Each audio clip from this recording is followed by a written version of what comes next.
Hey, welcome back. Now today we are going to be talking about offshoring and outsourcing and all the pros and cons that go with it. So with the first pro, what is it? Well, in my mind, offshoring all of your accounting work to India is a no-brainer because this first pro is all about the skilled workforce. In India, there's a skilled workforce. There's much talent. There's young people, driven people, people who've qualified in accountancy skills, who are really hungry to work. Okay, so in my mind, that's the real pro, because in the UK, in the US and other Western economies, trying to find accountants is really, really hard. So make sure to help you, the real pro is a skilled workforce. So what about the con, you might be thinking? Well, the first con, maybe you might be worried about quality, okay? Is the work done to a sufficient quality? How do I know if it's going to be done correctly? Are the teams skilled enough to deliver accounting work? Well, in my mind, this con can be easily outrun because the teams that we have here in India are always trained on it. They're always learning new skills, whether it's communication skills, technical skills,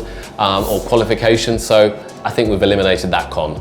Now the next pro is all about language. Now in India, the business language is English. So if you want to talk to someone in English about all your accountancy needs, or your client needs to talk to them, you can do that in the business language of English. A huge, huge pro for you. Okay, but what about security, you might be thinking? That's a con. Well, security can be a con if you aren't set up correctly.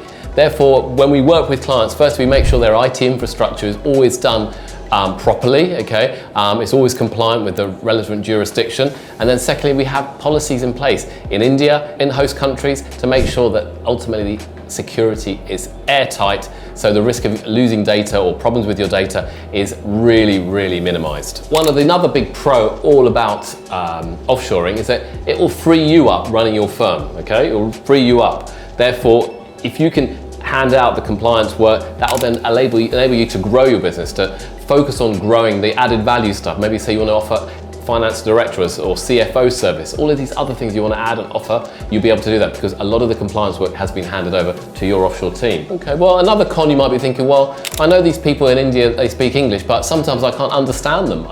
Their accent is so strong. It might be a bit weird, okay? But what we've learned over the years is that accents should be embraced, okay? And what we do is we train our team in the culture, we train our team in the communication, we train them into understanding our clients in the UK, in the US, and wherever they may be. So it's so important to make sure those communication challenges are minimized by training. Now you might be wondering, well, time zone may be an issue, but in my mind, time zone is a pro, okay? It's a real pro. Why? Because in India, it's a 24/7 workforce. So if you're working in the UK, most of the time, our team in India is really literally working your UK hours. For US clients, we kind of overlap. So there's a team out there who can help you, working with you to enable you grow your firm. Well, as we've mentioned, that's a pro, but also it's a con, you might be thinking. Well, in reality, it's not really a con. As I've said before, India is a 24-hour workforce and people are contactable at any time. Technology enables that, whether it's through Microsoft Teams, WhatsApp, you name it,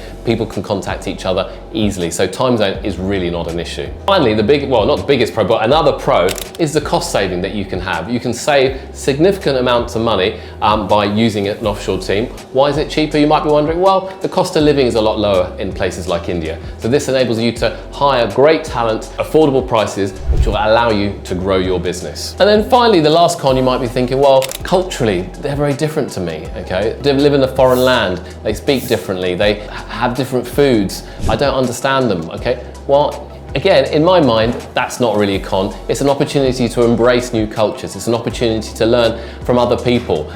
People have new ideas. And one thing I've always learned about the people in India is they have this thing innate. If there's a problem, they'll find a way to fix the problem, okay? And they call it here a jugaad in Hindi in India, but the mindset of the Indian is if there's a problem, they'll find a way to fix it. It might not be plan A, it might not be plan B, it might not be plan C, but there'll be a plan D to solve the issue. So there you have it.